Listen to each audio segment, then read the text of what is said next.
Good evening. We thank you all for coming together and joining us this evening. I know that the weather is quite intimidating. Then again, so is the mood in general. We find ourselves less than 3 weeks since we were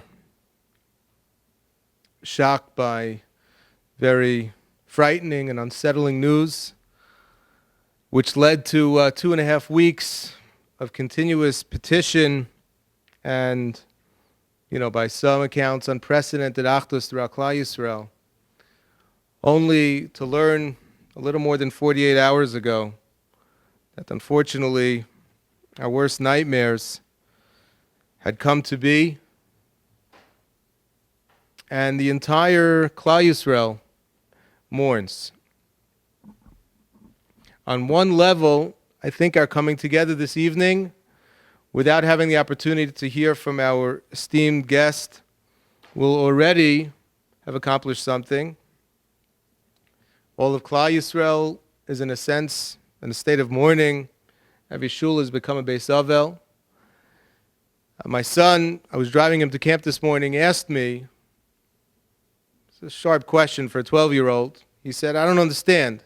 I keep hearing people say there are no answers, we don't understand. And yet it seems that every shul and every community is having a program. So he asked a sharp question for a 12-year-old. If there's nothing to say, if there are no answers, so why does everybody keep coming together?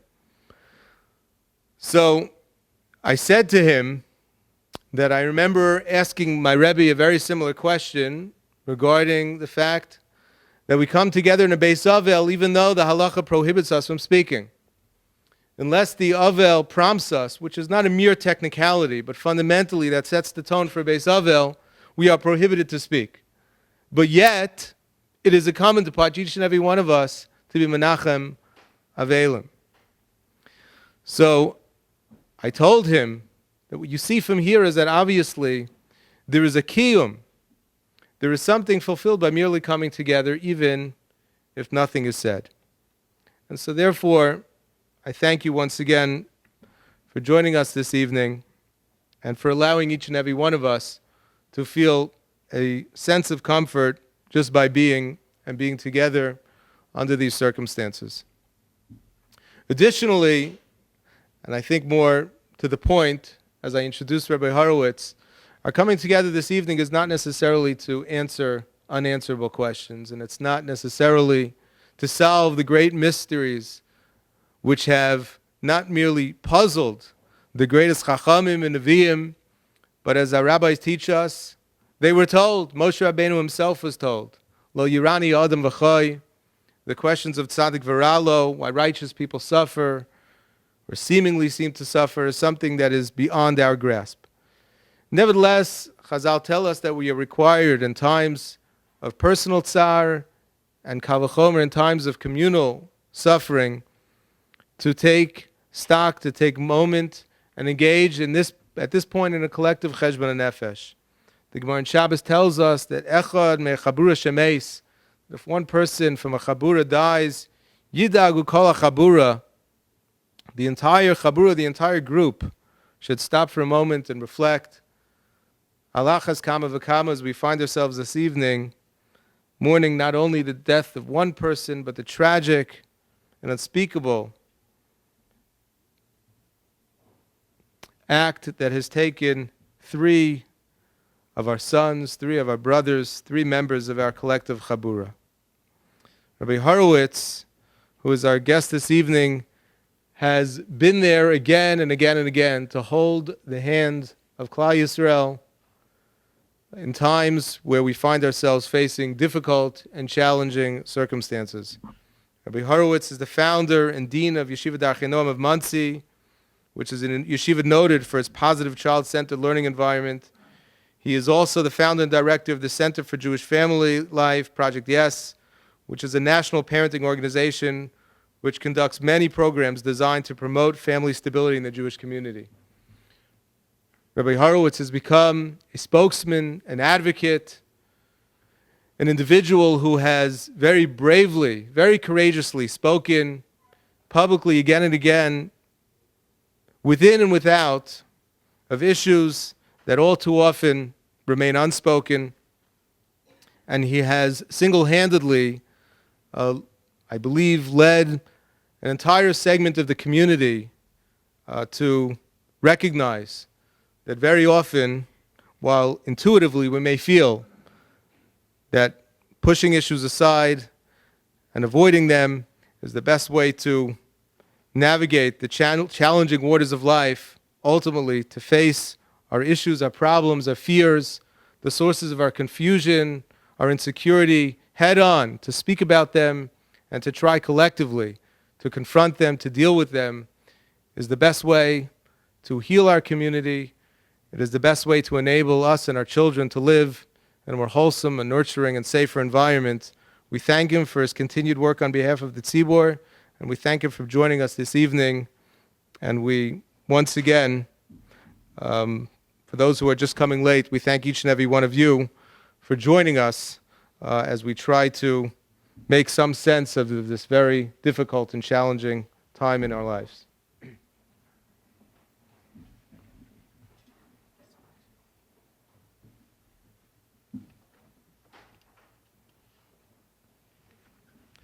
Thank you so much, Rabbi, and thank you for your time, for everything you do for the community, and for helping to set up this evening. We also would like to thank Rabbi Binyamin Kelson and Rabbi Michael Taubes, who also worked on this, preparing this evening, and Henry, my dear friend Henry and Mindy Orlinsky, are dedicating this evening in loving memory of Henry's mother, Rachel Leah Bas Chaim Asher Akayin. It's her first yahrzeit this evening. Her neshama should have an aliyah. It's also dedicated, as we know, in memory of our three Kedoshim, our three one brothers, holy brothers, who were never taken in such a tragic manner. Eyal ben Uriel, Yaakov Naftali ben Avraham, Gilad Michael ben Ophir. Hashem should comfort their families, and the neshama should have an aliyah. I'm going to be speaking, as the rabbi said, we all know there are no simple answers. I don't know that there are any answers. In fact, one of my friends this morning, I met a good friend of mine. He said, I saw that you're speaking tonight. He says, just get up there and say, folks, there's nothing to say, and sit down. You'll have the shortest speech a rabbi ever gave. He says, everybody will be very pleased. But nonetheless, there are thoughts and lessons that we need to take, we should take away from such a tragic event. And I think there are takeaways for us. So I'm going to be speaking about that for a while, and then I'm going to be speaking directly. I'll look at the camera and speak to the children. I sent an email and tweeted this morning that I'll be speaking here, and that parents and children who have any questions should email them to me, and I'll try to address them. Most of the questions were along the lines of basically, how could something like this happen, and I prayed so hard. But I would like to spend some time. I'll speak to you about some thoughts about speaking to your children, but I would like to speak to the children directly at the end of the talk. You know, there are two approaches. We see an approach of silence. The rabbi mentioned that we go to a shiva home where a halacha obligates us to just be quiet, at least at the beginning. If the mourner wishes to speak, they speak to us first. And we see the silence. Aharon Akayin accepted his terrible blow of losing two of his children with silence. Vayidom Aharon. That was an approach. And in some ways, you know, words limit.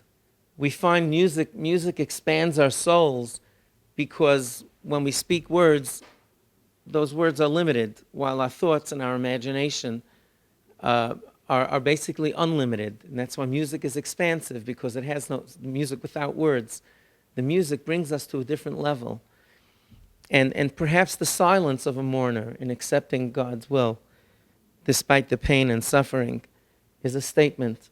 And we find that Eov, after also suffering through horrible tragedy, was very eloquent in his words. Hashem nasan v'Hashem lakach, yehi shem Hashem mevorach. Hashem gave me the gifts of life and the gifts of children and parnasa, and God took it away. Yehi shem Hashem mevorach. God's name should be blessed. But I think as a community, I think we need to talk. I think it's important that we talk. Part of our talk is, sorting it out ourselves and explaining it to our children. I think the child in us, in every one of us, has these questions as well. And I think it's important that we talk about it. Our great Rebbe, Rav Pam Zechat Tzadik L'Vracha, mentioned the pasuk. I was nebuch at a funeral of a classmate of mine a long, long time ago, nebuch. And Rebbe got up and he said, Ki olam, the pasuk, olam mavas b'chaloinenu, death came through a window. Ki olam mavas b'chaloinenu, lahachris oilel michutz b'churim merechayvos.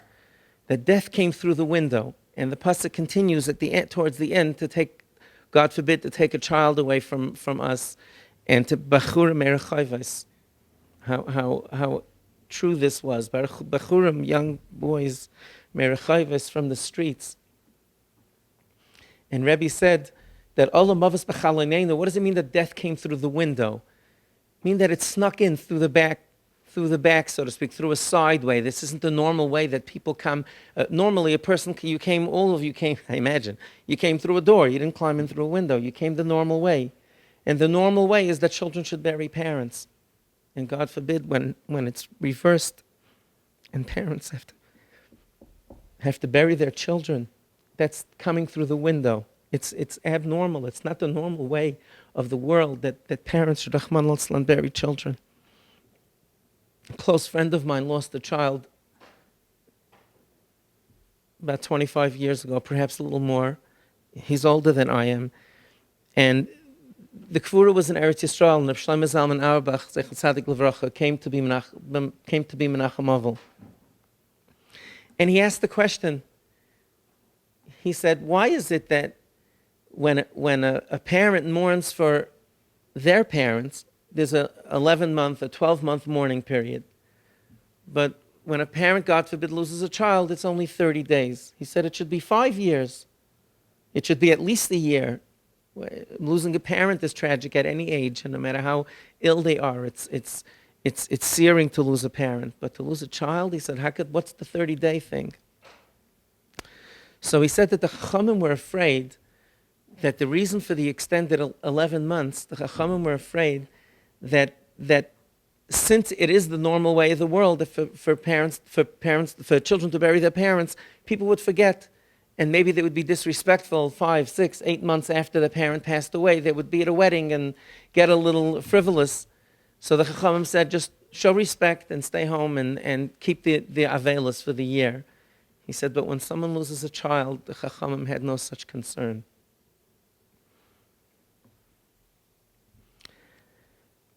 And it's not unfair for us to question and to ask, Ma zos asa elikim lanu, what has God done?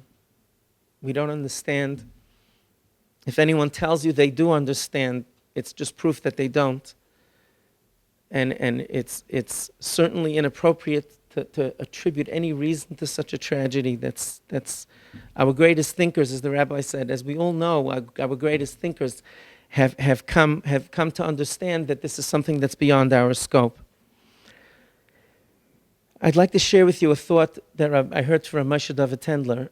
We went together to be Menachem Ovel, to pay a shiva call to have been nebuch to a young family. And Rabbi Tendler quoted something that he heard from his father-in-law, Zechat Tzadik L'Vracha, Rav Moshe Feinstein Zatzal. And Rav Moshe asked the question, why is it that we make a bracha when, during a funeral, we make a bracha, Baruch atah Hashem Elokeinu melech haolam dayan ha'emes, you are an honest judge. When we say a judge, we mean that we got a very bad verdict, the bitter verdict, the painful verdict, but we accept it.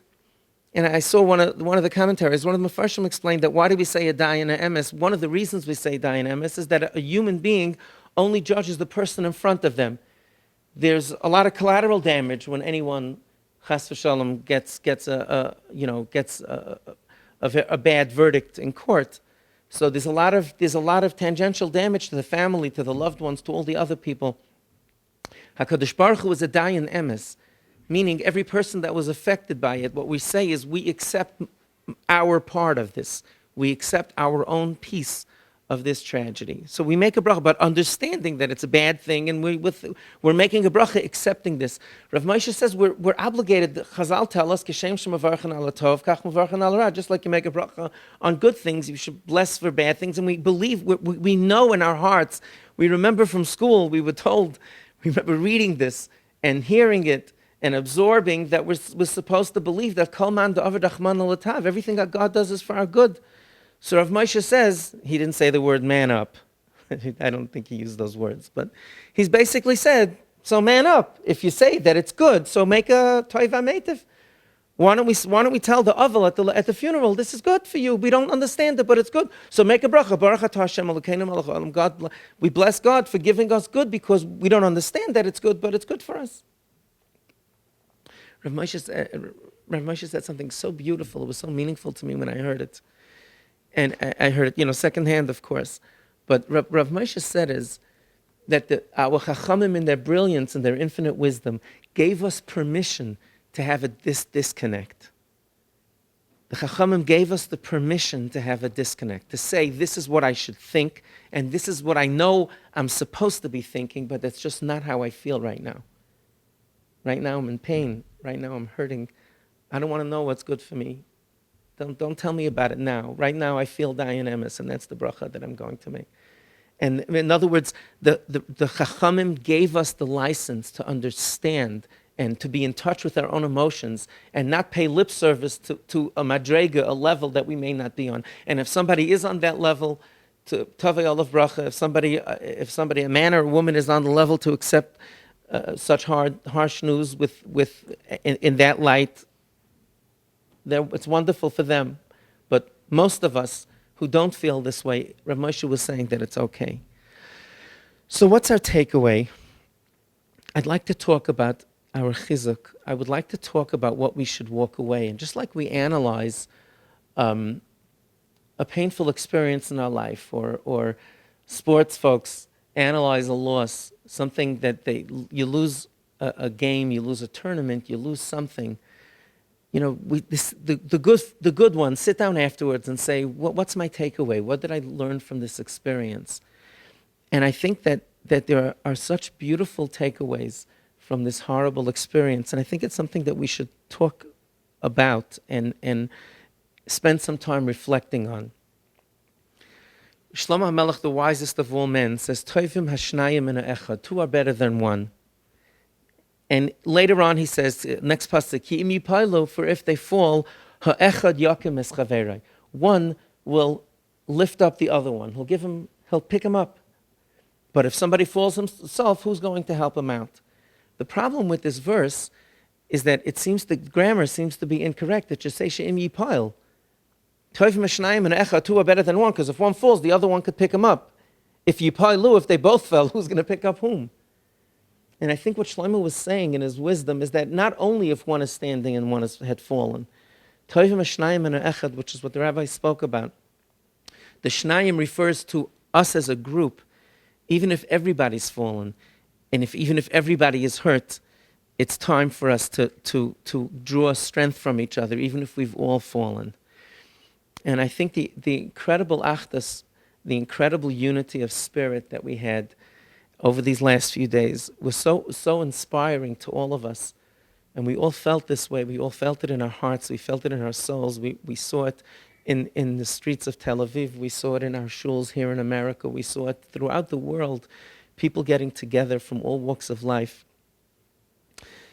And, people ask us, I do a lot of work with teens at risk, with kids who are finding difficulty with religion or no longer observant. And I remember somebody asked me once, what type of kids do you work with? From which backgrounds? So I told him, I said, it's interesting. those kids don't have any labels. The kids from a Hasidic home, I don't, we all don't like labels, but we use them from time to time. Whether it's Svardim or Ashkenazim, it's, modern Orthodox, Hasidic, Yeshivish. When the kids are off the derech, they all get along with each other. When they pass around a bang, everybody participates equally. They don't do labels. I said, I don't do labels either. We all didn't do labels for a while, and I think it's important to appreciate it and to take chizuk from it and to commit ourselves to try to live our lives like that in the future. And I think that I heard during a difficult time in my life, I happened to have walked into a quote from Albert Einstein: adversity introduces a man to himself. Adversity, when we have challenges, it introduces him to himself. He gets to find out all about himself, what he's really made of, he or she is made of. And I like who we were introduced to. I like who we were introduced to over these past few weeks. It was terrible that it happened, but it's something that we should draw strength from and think about in the days and years ahead. I want to talk about tefillah for a moment, and I want to talk about rebooting. I'm going to give you some advice as parents, and then I'm going to speak to the children, and then we'll daven ma'ariv. I was in Keter Torah this Shabbat, just by Sudat Shlishit, by Shal Shudas. I spoke just this past Shabbos. I spoke in Rabbi Shalom Baum's shul. He's an old camp friend of mine. So I was speaking about tefillah, and that was the topic. The topic was tefillah and prayer and how to inspire ourselves and how to inspire our children to pray better. And I started the talk by saying I'm a very big believer in identifying barriers. Whenever you have an issue, you say, what are the barriers to that? You want your children to confide in you and to seek your guidance? What are the barriers why they won't do it? Think about the barriers and try to overcome them. We were talking, so I said, what are the barriers to meaningful prayer? And we talked about a number of things. The fact that the language I opened it up to the audience. The fact that the language is we don't speak Hebrew. Many of us don't speak Hebrew. We're not comfortable with the language. There was prayers written by other people. It was written a long time ago. It doesn't to many of us. It's certainly not tailor made for you and I. It's a general prayer. It's not. And then I said, prayers aren't always answered. And very often when children or young adults are exposed to prayer, real prayer for the first time, it's when they're praying for a sick person. And Rabbi Baum, from across the shul, raised his hand. He said, Rabbi Yakov, Rabbi Horowitz, I want to tell you, somebody called me, a congregant of the shul, told me this morning, this was before the bad news came, he said, Rabbi, if those kids don't make it out alive, I'm never davening again. And I think that we should think about the way we prayed, the way we made our own prayers, the way we went away from the dotted line, and we said Tehillim, and we said Achenu Kol Beis Yisrael, and we said the other prayers associated with times of crisis. But I gathered that every person in the room here, I imagined that we all walked outside the dotted line and said our own heartfelt prayers in our own ways, in our moments of silence, in our moments of solitude, during inserted prayers during our tefillah. And this is the message that we should take with us, to continue to do so, to continue to pray with sincerity, to continue to personalize the prayers, to make them ours, to daven for things that we need ourselves. I spent the last 2 years, Rosh Hashanah and Yom Kippur, with recovering addicts, with recovering 12-steppers. There's an amazing organization in the 5 towns called Madregos. And Madrega is a step in Hebrew, and they support people who are in 12-step programs. So all of the children, all of those kids, there were about 150, 200 of them come for Rosh Hashanah, and about half of that for Yom Kippur. And the Rabbeim there have created just a wonderful environment that the kids can participate as much and as little as they want in the prayer. And many of the children, as I said, were no longer observant. And a kid walked up to me during the Eilah this year, just a few months ago, during the Eilah, the last tefillah of Yom Kippur. And I was sitting davening by myself, and he came over to me. It was halfway through in the Eilah, and he said, Rabbi, I have a question. I'm going to ask you this question, but give me an honest answer. He used a street term for not being truthful. He says, rabbis have been giving me, run around for a long time. He says, if you don't have a good answer, don't say anything. V'yidam, right? He said, if you don't have a good answer for this, just don't say. I want to ask you an honest question, Rabbi, and tell me what you really think, or don't say anything. I've been smoking and eating and driving my car on Yom Kippur. I haven't been in shul much. And I'm sitting outside with some of my friends, and I'm thinking to myself, I really belong here. I should go inside and pray with you folks. But isn't it wrong for me to come in now, bottom of the ninth? I should walk in now after a whole day of violating Shabbat? It's a good question, right? He said, does God really want me here? I'm a kofar, a heretic. I'm a non-believer. Does God really want me here?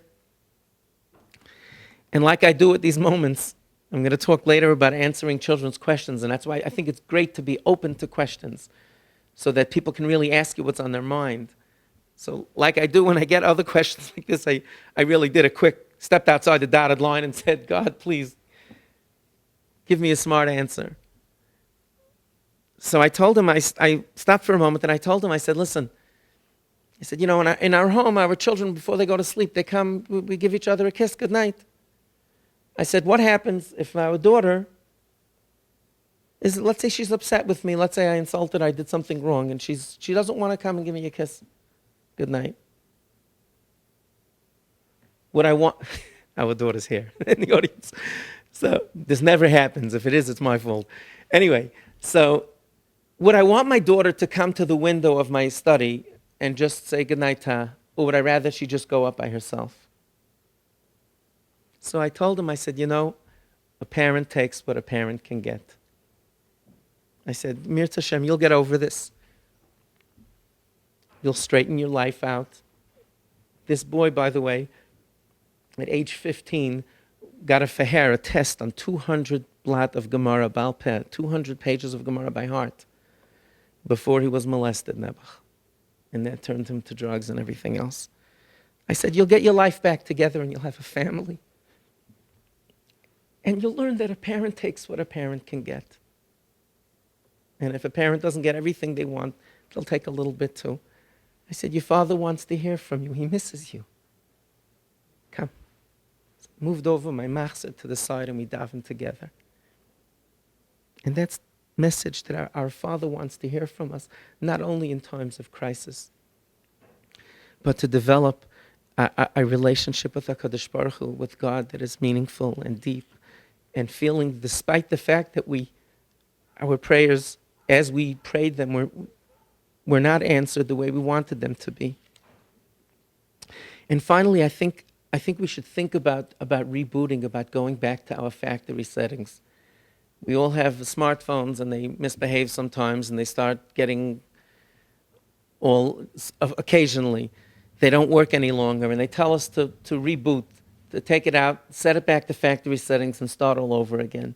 And I think this is something that introduced us to ourselves, introduced us to our core values, this terrible tragedy. The example that those, especially the mothers, the parents of these wonderful children, how they, with dignity throughout this ordeal, with courage, with dignity, with poise, with genuine Torah values, I think brings us back to our core, to what we should be thinking about, and the way we lived our lives when we were idealistic, completely. There are two Sifrei Torah. There's a fascinating discussion between the Rishonim about a Sefer Torah. The halacha is that a king has to write his own Sefer Torah. So it says that the king has an old Sefer Torah that he got from his parents. He inherited a Sefer Torah. He puts that in the vault, so to speak. And he writes one himself that he carries with him. And the symbolism is obvious, that he has things that he got from his parents, and he has a legacy, but he's got to write his own Sefer Torah. He's got to live his own life, and he has to set his own goals, and that's obvious. The question is, what happens if there's no old Sefer Torah? Does he have to write two, put one away, and take one with him? Or does he just take the one, and he'll leave it for his kids? So there's a dispute between the Rishonim whether a second one needs to be written. And I'd like to suggest to you my understanding of why that second one needs to be written. I think what I'd like to suggest, remember in the old days when we were in high school, you copied someone else's notes before they had, if you need reading glasses, before we had copy machines that were so ubiquitous. So you copied someone's notes, and someone copied from that one, and someone copied from that one, and sooner or later you had to go back to the original and see what it was like, to see what really was there, because it got corrupted after being sent along so many times. And I would like to humbly suggest that this is perhaps an understanding, according to the Rishonim, that learned that two Sifrei Torah need to be written. Because every king starts out his rule with dreams and with ideals and what he wants to do with his tenure. And I'd like to suggest that original, the Sefer Torah that he wrote when he took his job, he's got to put away. And let it stay pristine like that. Let it stay completely untouched. The other Sefer Torah he took with him, he sent people to war, he sent people to die, he had to adjudicate things, he had to get involved in what messy stuff we call life. And perhaps every once in a while he had to go back to the vault and look at his original thinking and his original dreams and what he had planned. I think that's his rebooting. And I think that this tragedy has offered us an opportunity to reboot to our core values of chesed, of dignity. Incredible that throughout all the families were talking, there were no cries for justice, for vengeance, chas v'shalom. There was no anger, there was no bitterness, there was just incredible sadness. But such nobility of spirit in them, and it should be a lesson for us for our own adversity. I want to talk to you about speaking to children. I'm a big believer in letting children ask questions. And I think it's very important that we take this opportunity.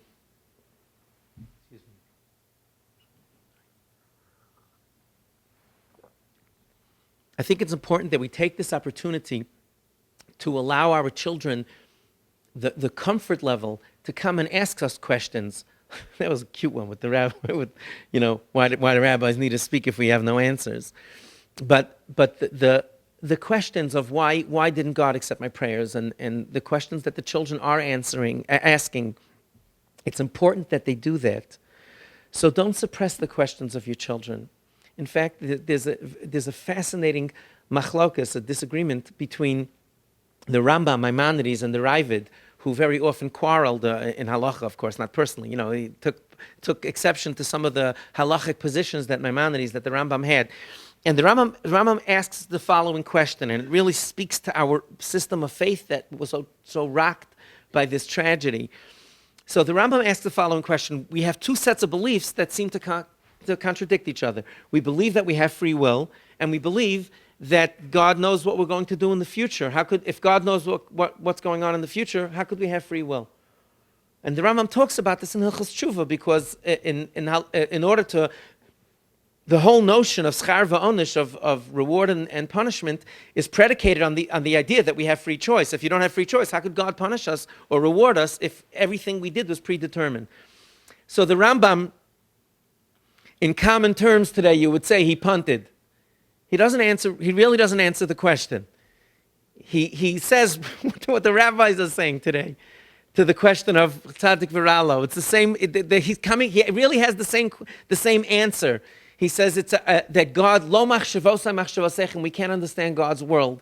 V'lo darchechem drachai. And he says that it's deeper than the sea. And he uses terms like this to explain that we really can't understand God's world. So the Ravid comes along and he uses unusually harsh language. I'm not even going to quote what he says.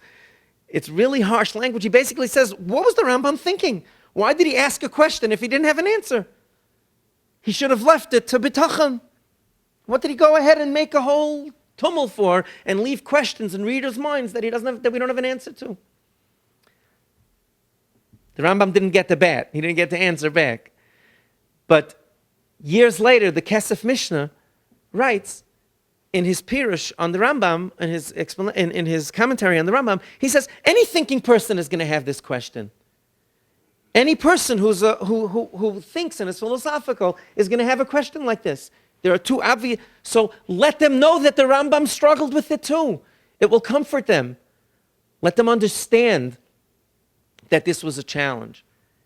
And I always think of it in terms of, if you're interested, I wrote a piece, it's on my website, Rambam or Ravid. I wrote about 7-8 years ago in Mishpacha magazine. And I wrote that there is this, by the way, this is very congruent with the Rambam's. Rambam was very open-minded and very open to the world and to all sorts of learnings and experiences. And it was very congruent that he would have an approach like this. He would say, listen, if there's a question, talk about it. And if you don't have a clear answer, say that you're struggling with it. Whereas the Ravid said, don't ask, don't tell. And I think I always believe, especially in today's environment, with technology being what it is and children having access to all sorts of information, I humbly suggest that the Ravid's approach is correct. The Rambam, in today's environment, to speak to children and allow them to ask you questions. So that's my advice to you as parents. Don't suppress the questions. Don't be intimidated to say you don't have the answers. And don't verbalize and don't express the fact that it's disrespectful to ask questions like this, as the rabbi mentioned earlier.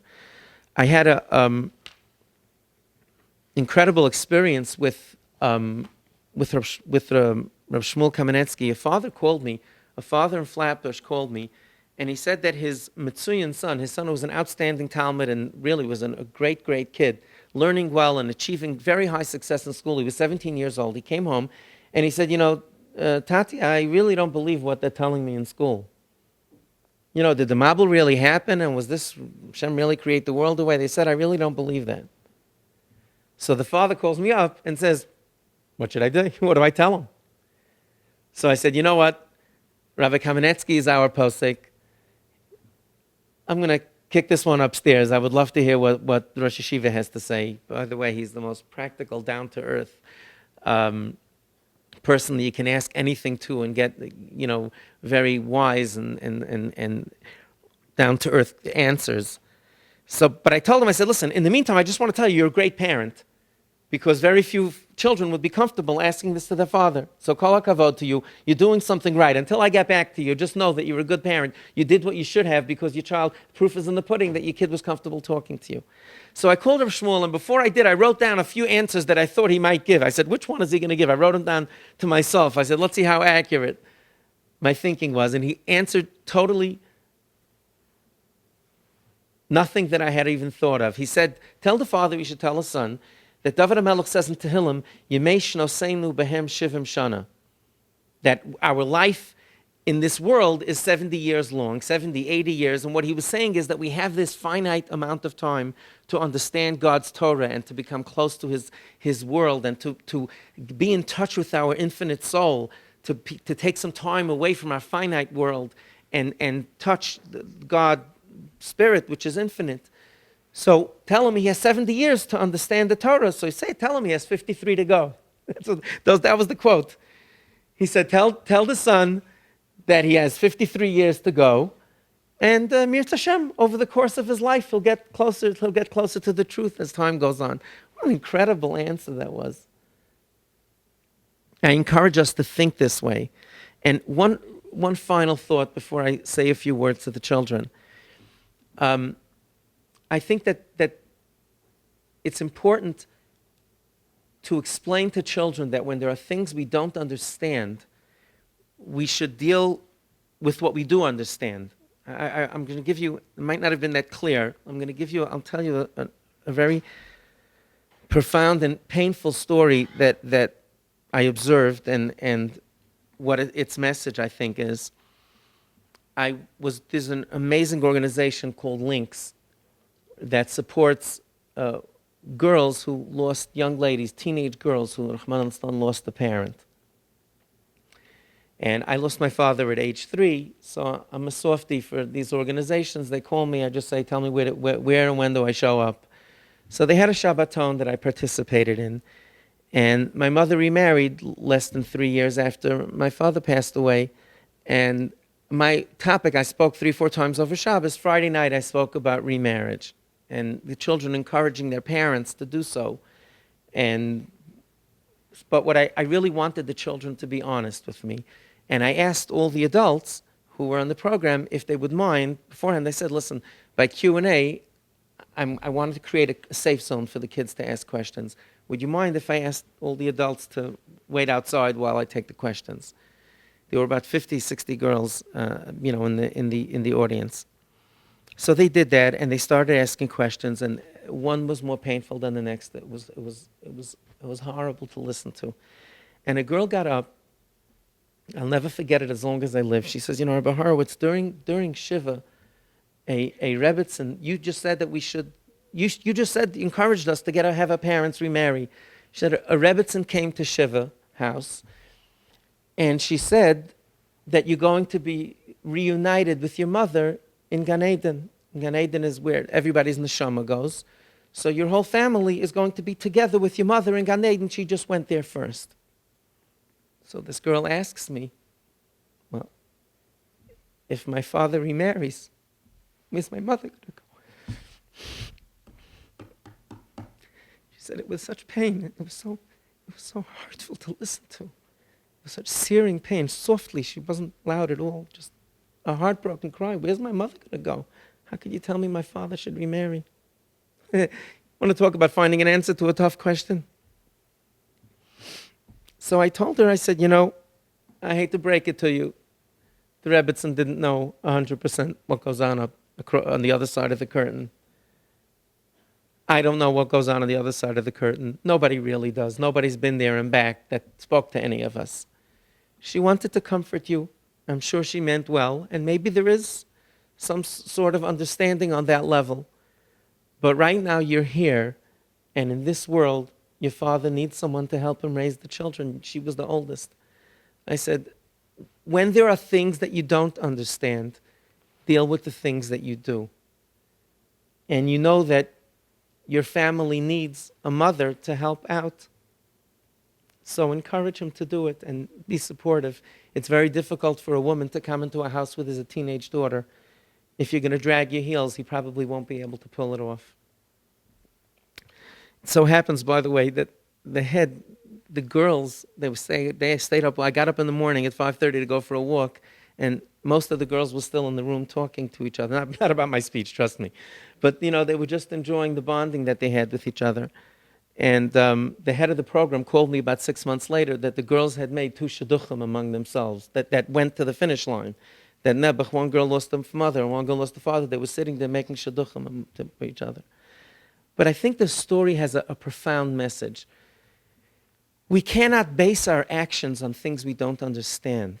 And when there are things we don't understand, we have to go to the things that we do. And we know what the Torah tells us about how to live our lives and how to live meaningful lives and lives of Kedusha, of holiness, and lives that connect us and bring us closer to HaKadosh Baruch Hu. And that should be another takeaway for us, to try to see to it, to be able to do that. I want to speak to the kids for a few minutes. I got a few emails today, and dozens of parents have been sharing these same questions. How could God do this? I prayed so hard. What did these boys do wrong? And these are all excellent questions. And it's important to understand that it's okay to be upset with God. And it's okay even to be angry. It's a human emotion. When you have a vibrant relationship with someone, you're going to go through those experiences. If you have a parent, if you have someone that you never see, you never meet them, you're not going to have those emotions. We can't see God, but we try to have a relationship with Him. There was an amazing story from Rabbi Yitzchak of Berditchev. He was one of the great Hasidic Rebbeim, the Hasidic masters. And he once walked into shul in the morning, and there was a man standing at the Aron Kodesh, and he opened the Proches, he opened up the Aron Kodesh, and he started yelling at God because his only cow had died. And he started yelling at God in the first person. God, how could you take my cow? Why don't you take cows from the rich guys? They have dozens of them. I only have one. You know I needed it. And he started speaking like this and yelling at God. And people in the shul were about to take him and, walk him out of the shul, that he was being disrespectful. And the Berditchev Rav, Rabbi Yitzchak of Berditchev, who always looked for good in Jews, he said, Ich bin ein mekana. I'm envious of this man. Look how close he is to God that he can yell at him. He feels close and personal to God, that he has a relationship with Him, that he's upset at Him. There are other people whose cows would die and they wouldn't feel like that. They wouldn't come running to the Beis HaMedrash. He said, this is a relationship that we have to have. And there are